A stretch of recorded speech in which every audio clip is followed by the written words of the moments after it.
The river's curse. Over the years, those who mocked the legend began to disappear. Some went missing on the water. Some were found drowned, their boats drifting empty. No one knew if it was the river itself that took them, or if the spirits of the Pascagoula were watching. But the song never stopped, and the river was never silent. The Lost Explorer. The year was 1823, and the Pascagoula River had become more than just a legend. Settlers told stories of the haunted waters, of the song that never ceased, of the voices that called out at dusk. Many dismissed these as superstitions, but some, especially those who stayed near the river's edge, knew better. One man refused to believe. Edward Langley, a British explorer, had traveled across the Gulf, charting waterways and recording local myths. When he arrived in Mississippi, he heard whispers of the singing river. The stories fascinated him, but he was convinced they were mere folk tales. "There is no magic in water," he said one evening to a group of settlers. "No spirits, no lost souls, just nature." But Langley was a man of curiosity, and he decided to see for himself. So, on the evening of October 4th, 1823, he rowed his canoe into the middle of the Pascagoula River. As the sun dipped below the trees, he sat perfectly still, listening. For the first few minutes, there was only silence. Then, a low hum rose from the water. Langley's breath caught in his throat. The sound was unlike anything he had ever heard. A vibration in the air, a melody drifting across the surface of the water. He leaned forward, scribbling notes in his journal. "Unusual acoustics," he murmured. "Could be wind patterns or..." A voice whispered his name. Langley froze. The whisper came from the water itself. He turned sharply, scanning the dark river. His fingers gripped the paddle, his heart hammering against his ribs. Another whisper, then a ripple in the water. Langley barely had time to react before something unseen yanked his canoe violently to the side. He tumbled into the water, gasping, struggling against the sudden force pulling him downward. The last thing he heard before he vanished beneath the surface was the river's song. Langley was never seen again. His canoe was found the next morning, floating aimlessly near the riverbank. His journal, soaked and unreadable, lay beside it.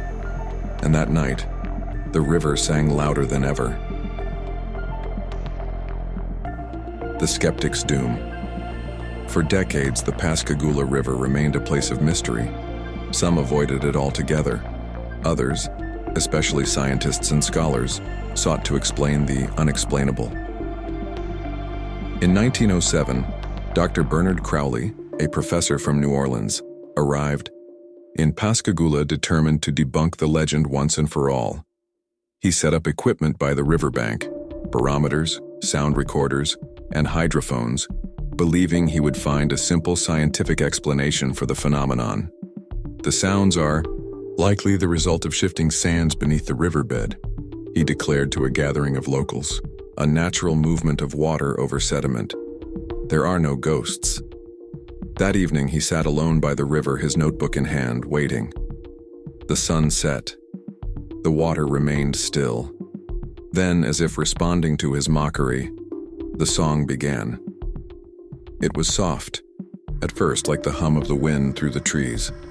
But then it grew louder, rising and falling like a choir of unseen voices. Dr. Crowley adjusted his recording device. "Fascinating," he muttered. Then, his breath caught. Through the rising mist, he saw them, figures standing on the water. They were not human. They were shadows, shapes that flickered like candlelight, their faces hidden, their voices rising in an unearthly melody. Crowley's body went cold. His equipment fell from his hands as he backed away. The figures turned to him, and one voice, clearer than the rest, spoke his name. Crowley fled that night. He abandoned his research, never speaking of what he had seen. But those who were there noticed something different. The once arrogant scientist never smiled again. And when he died, years later, his last words were, "The voices, I still hear them." The woman who heard the past. In 1943, a local woman named Miriam Talbot lived in a small house near the Pascagoula River. She had been born and raised in the area, and unlike many, She did not fear the singing waters. She had always believed the voices were real because she had heard them herself. "They tell me their story," she once said to a neighbor. "They whisper about the past, about how they were betrayed." People dismissed her as mad, a lonely widow lost in her own mind. But one summer night, a young boy went missing near the river. A search party was formed, but they found nothing. No footprints, no clothing, no clues. Miriam, however, stood at the water's edge, listening. Then she spoke.